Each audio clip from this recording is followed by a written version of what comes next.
welcome, ladies and gentlemen, to a new episode of Today's Youth. And today we're meeting with Rami Al-Adli. He's a graduate of mechanical engineering. He studied here in Egypt and continued his postgraduate studies abroad. He will tell us more about his experience in studying abroad, about his love for adventure and for traveling.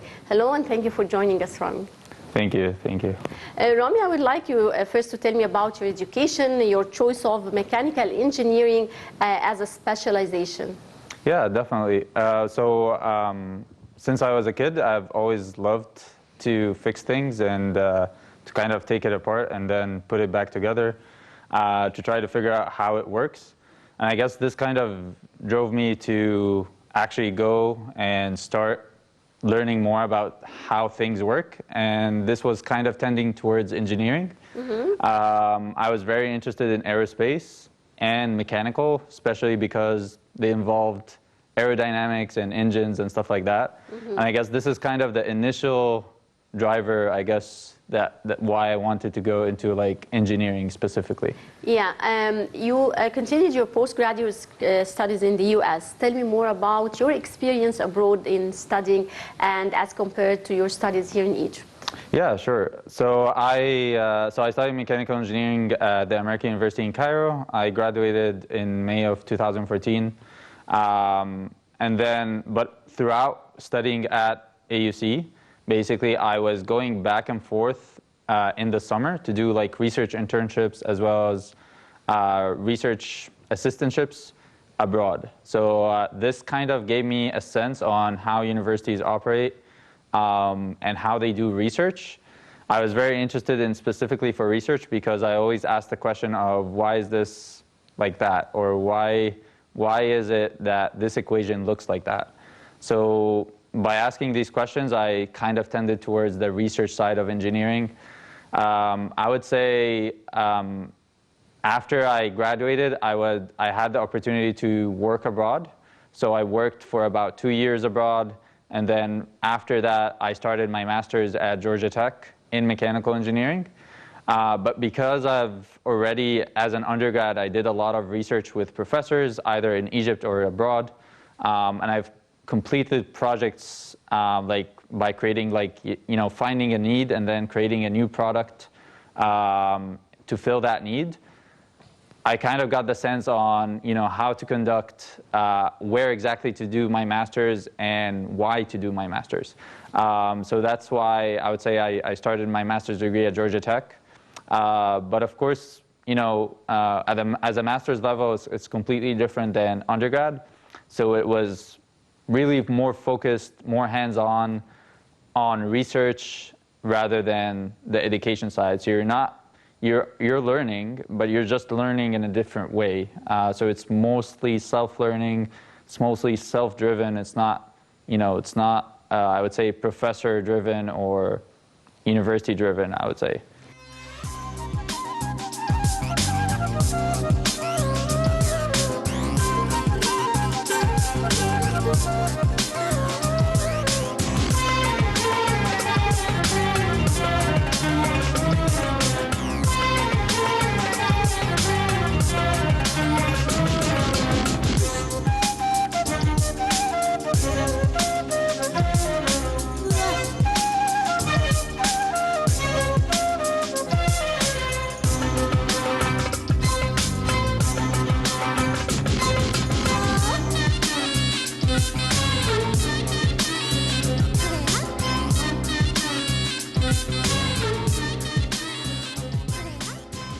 And you prefer to work in the research field. Tell me more about the research field and your actual work. Yeah, so I'm very interested in research and development. So these two words can kind of be divided into two sections. So research is the part where you try to figure out what's wrong and why is it wrong and how you can fix it. Like to figure out how, like different ways to fix it. But all of that is research. You're just trying to figure out how can we fix this problem in so many different ways. Yeah. And then the development part is then trying to figure out, okay, from research we figured out, this is the best way to do it based on all the information that we have. Then the development starts you're taking that idea and transforming it into like a physical product. So that could be, for example, like a new car, for example, so that uses a specific fuel. So you can use that new invention or new idea, and then you start to the development starts to figure out how we can do that in the various resources that we have.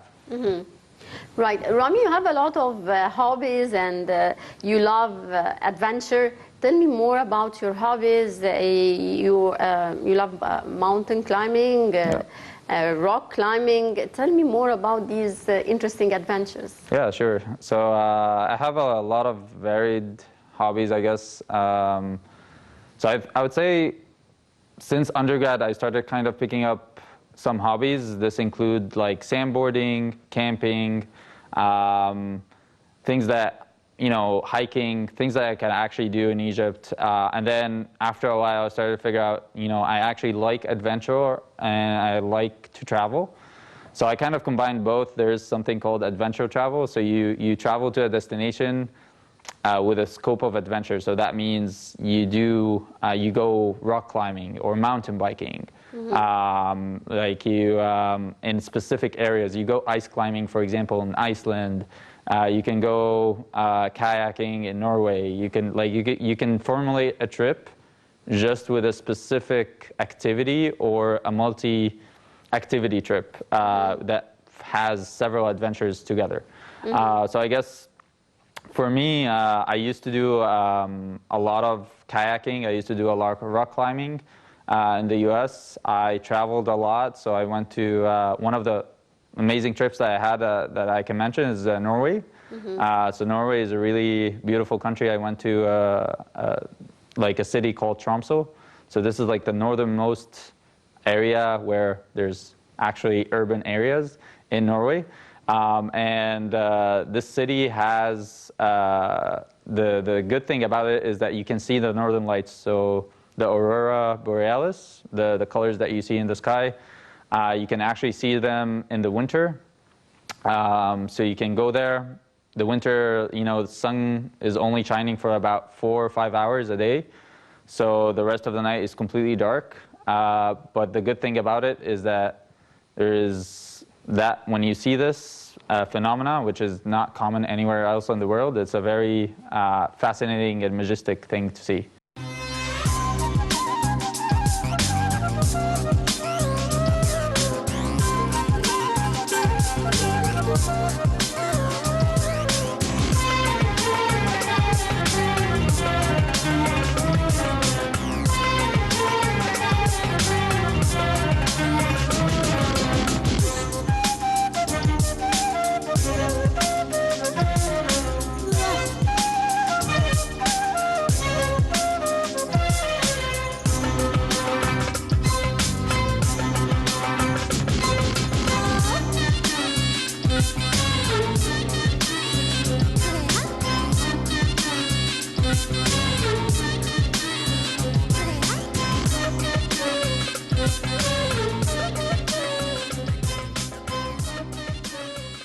Right, Rami, you visited also several other countries, England, France, Spain. Tell me more about those countries. What were the most interesting countries to you? Yeah, so I would say, so I've visited most of Europe. Thankfully, I got that chance to do that. I would say the good thing about Europe specifically is that if you're put in one city, in Spain or England or France, you can navigate the city without knowing it, because they're very close to the systems, the criteria, the way the roads work.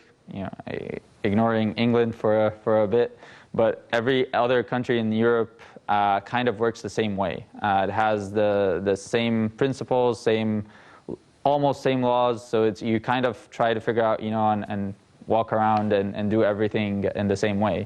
I would say every country has this specific spark in it.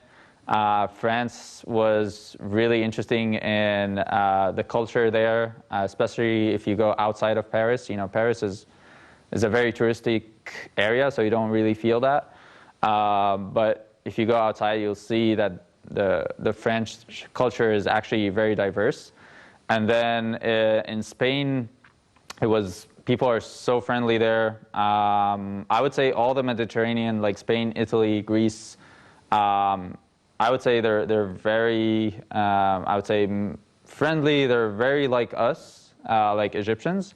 So I feel like this is also something that, connects me with them.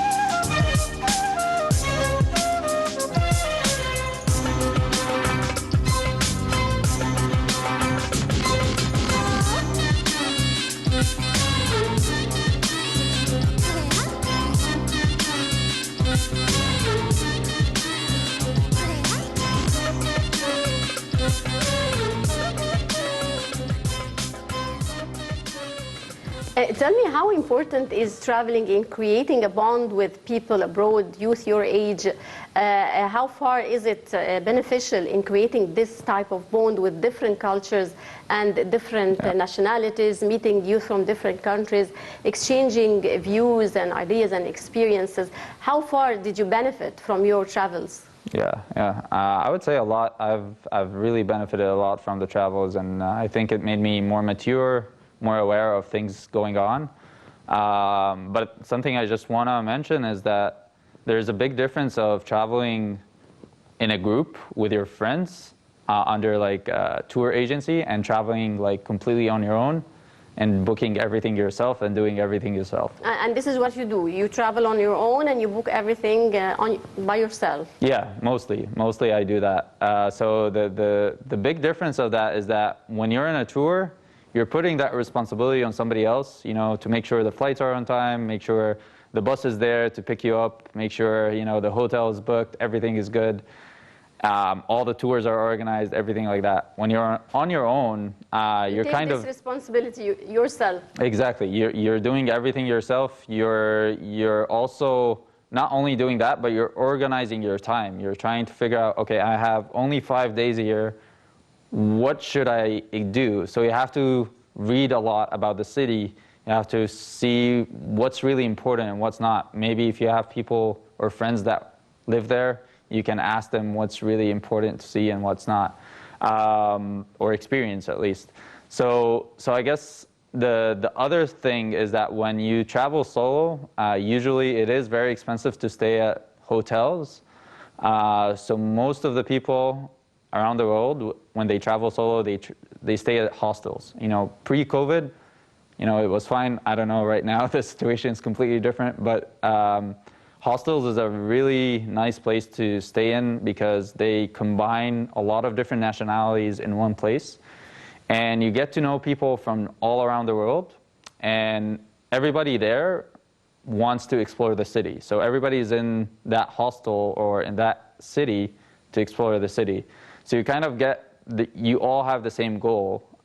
You just are kind of combined in one place. So the nice thing about it is that you learn about different cultures, you understand how to interact with different people, and you figure out how to navigate the city on your own, if you will. Right. Rami, you also have some volunteer work, social work in meal packing, and tell me more about the social work that you contributed. Yeah, so I go a lot to almost on a weekly basis. I go to a place where we pack meals. They also distribute these meals, but I'm not part of that team, so I'm part of the packing team, I would say. So I guess this is something that I like to give back to. I guess in my free time, I feel connected to the people when I do that. I feel good helping others. So I try as much as I can. If I can help somebody, I will definitely try to reach out and help them. I guess the food packing, I would say I started this since last Ramadan, and it's been every week since then. But I guess the meals vary from day to day, but you can say like an average of 2,000 to 3,000 meals per day are packed. So this is a large number of meals for a small organization to do that. Mm-hmm. Did you participate in some competitions, like sports competitions? I think you told me about the bowling competitions. Yes, yeah. So so I was part of the Egyptian team in bowling. So the bowling Egyptian national team. So basically, this was when I was an undergrad at the American University in Cairo. I was playing there, and we went to several competitions, both in Egypt and abroad. So abroad, we traveled to Kuwait, we traveled to Malaysia, and in these competitions, we were either there's different types of competitions where a country could compete as a whole, and an individual can compete. Mm-hmm. So like teams and individuals. Mm-hmm. So I guess like for me, it was very interesting to see how Egypt is ranking compared to other countries, specifically in bowling, because bowling is not really a common sport in Egypt. Not a lot of people know that there is an Egyptian national team, but it's definitely there's a big team right now, and it's still growing. And I think they're still going to a lot of international competitions. I don't know in COVID what's the situation, but definitely they've been going to a lot of competitions pre-COVID.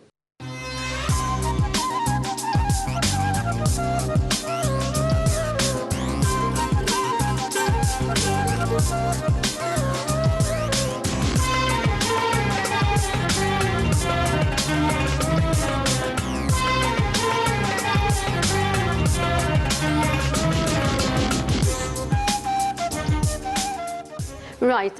Tell me, Rami, you have a lot of experiences in traveling. You went to several countries, you met people from different cultures. Tell me, how far does traveling abroad affect youth? I mean, how important is it to the youth to experience this type of it's not an adventure only, it's also meeting other people, other nationalities, other cultures. I mean, we had here in Egypt several conferences hosting people from different nationalities, like the International Youth Forum. How important is this to the youth, and how far did you see that youth are common? I mean, they have common challenges, they have common dreams around the world. Yeah, sure. So I guess the first part of the question, where like the traveling portion of the youth and how that is important to the people and to their future. I think it's very important to understand the difference between especially Western culture on TV and what's real. So a lot of people relate to Western culture with what they see on, TV, internet, Netflix, stuff like that. But they don't really experience this. They don't really know what exactly is happening. Mm-hmm. So when people travel and they live there for like a year, a few months, they start understanding what it means to live there. Nobody lives like what you see on TV. Everything is kind of an exaggeration. But I think this is very important because some people take what they see and say, oh, you know what, they're living this way, why can't I live the same way? And they're not living that way. They're living in a completely different way. It's just you can't see the big picture. You're only seeing a very small window of what's happening everywhere else. So I guess this kind of gives that person a different perspective on the culture. They give them a different perspective of responsibility. A lot of us here are fortunate enough to be brought up in homes until even after we're over 18. In the US, for example, it's a different culture a bit. As soon as you go out to college, you're kind of going into a university, you're living on your own, you start have to you pay university from your own pocket, usually with loans.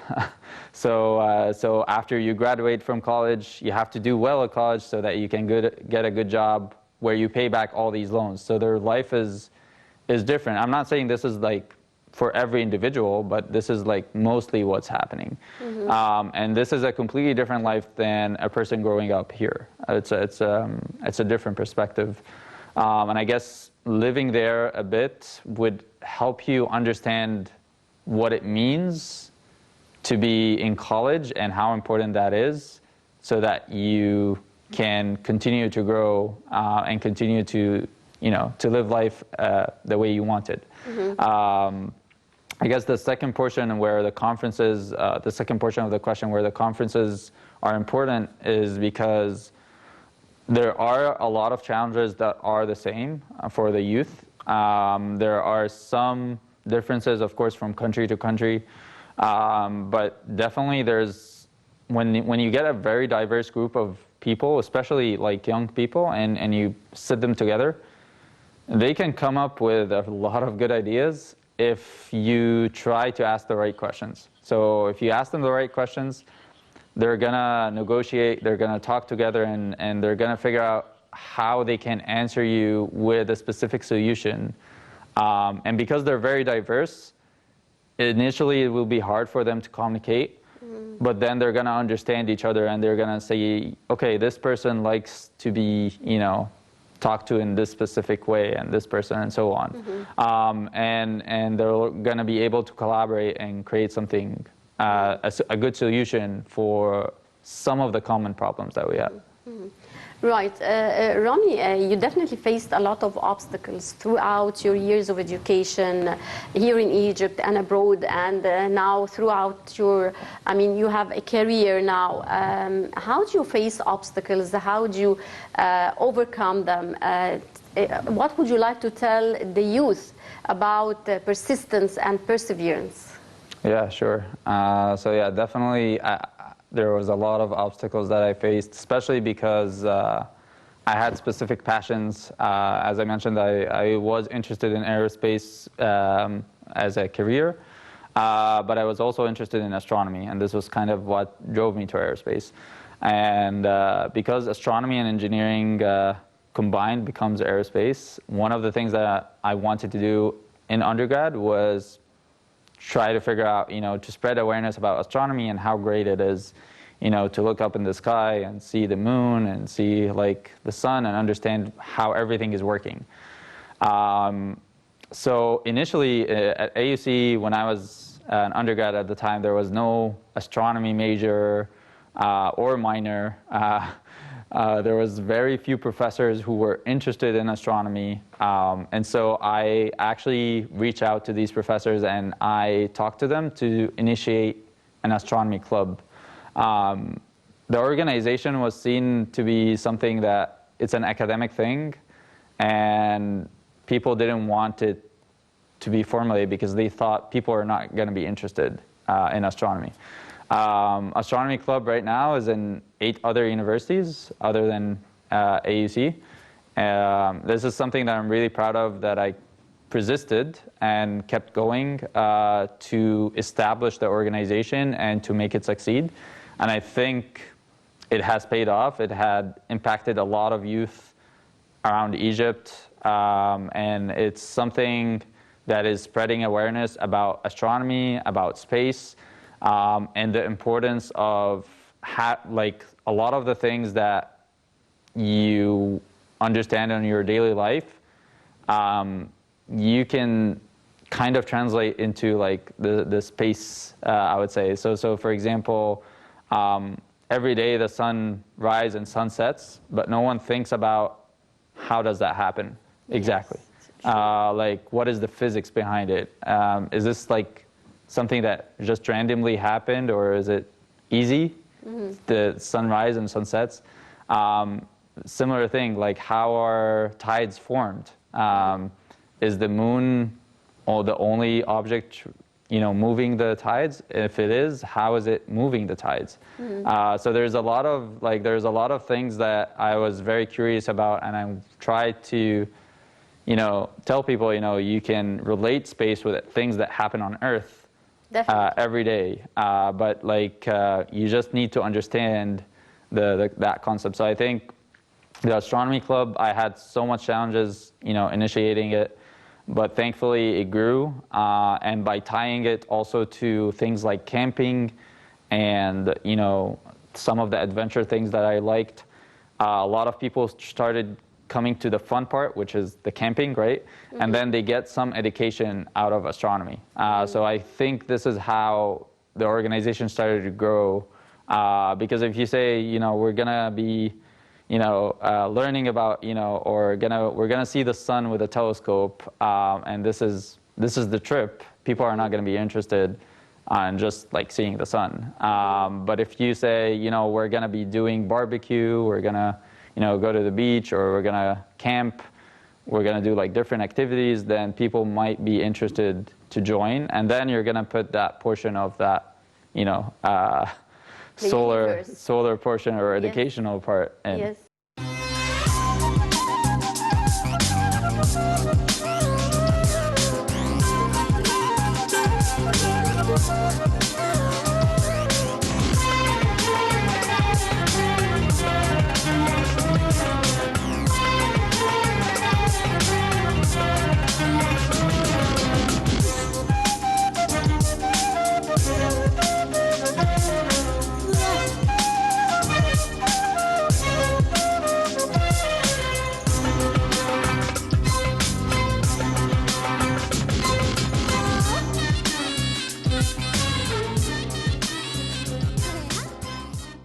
Do you think that astronomy should be included in school curriculums for, primary school students, for example, to start getting this interest in the universe and in astronomy? Yeah, with the general textbooks of physics, so as soon as the student starts taking physics, they should take a portion of astronomy, and they should understand. And if you talk to like young kids, you'll figure out that they're very curious about, what is this light in the sky? How does the moon shine? Like they're gonna ask you a lot of questions about space because this is what they see. But the problem is they don't get these answers quick enough, and they start kind of ignoring them, and they just grow like that, and they start ignoring everything around them because no one is answering their questions. But I think definitely if you incorporate like that idea of, making this person stay curious, they will definitely keep understanding and keep learning a lot of new things throughout their lives. Right. Well, Rami, it's so interesting talking to you. I would like to have you in another episode to talk more about astronomy, about renewable energy, sustainable development. For now, I would like to thank you very much for joining us in this episode of Today's Youth. Yeah, thank you very much. Appreciate it. Thank you for coming. Dear viewers, that brings us to the end of this edition of Today's Youth. Don't forget to join us next week, same time. Till then, it's goodbye.